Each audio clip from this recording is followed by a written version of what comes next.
છોટાઉદેપુરના વાઘસ્થળ ડુંગરની તળેટીમાં રંગપાંચમનો મેળો ભરાયો. મોટી સંખ્યામાં મેદની ઉમટી.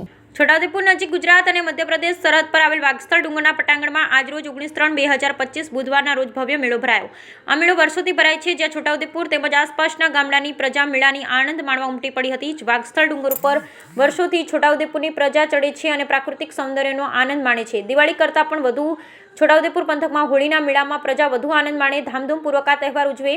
હોળીના ભંગોરિયાના હાટથી શરૂ થતા મેળામાં પ્રજામાં અનેરો ઉત્સાહ જોવા મળી રહ્યો છે.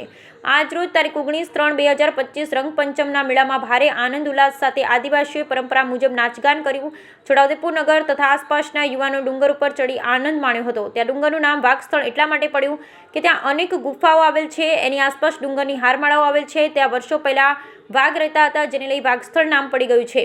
વર્ષો પહેલા આ ગાઢ જંગલમાં એક સંત રહેતા હતા. તેઓનું નામ વાઘસુર મહારાજ સૌએ પાડી દીધું. ડુંગરને અડીને એક મંદિર આવેલ છે, જ્યાં વાઘસુર મહારાજની પાવડીઓ મૂકેલ છે. નજીકમાં નથનસા બાબાની દરગાહ આવેલ છે, ત્યાં સૌ માથું ટેકવે છે.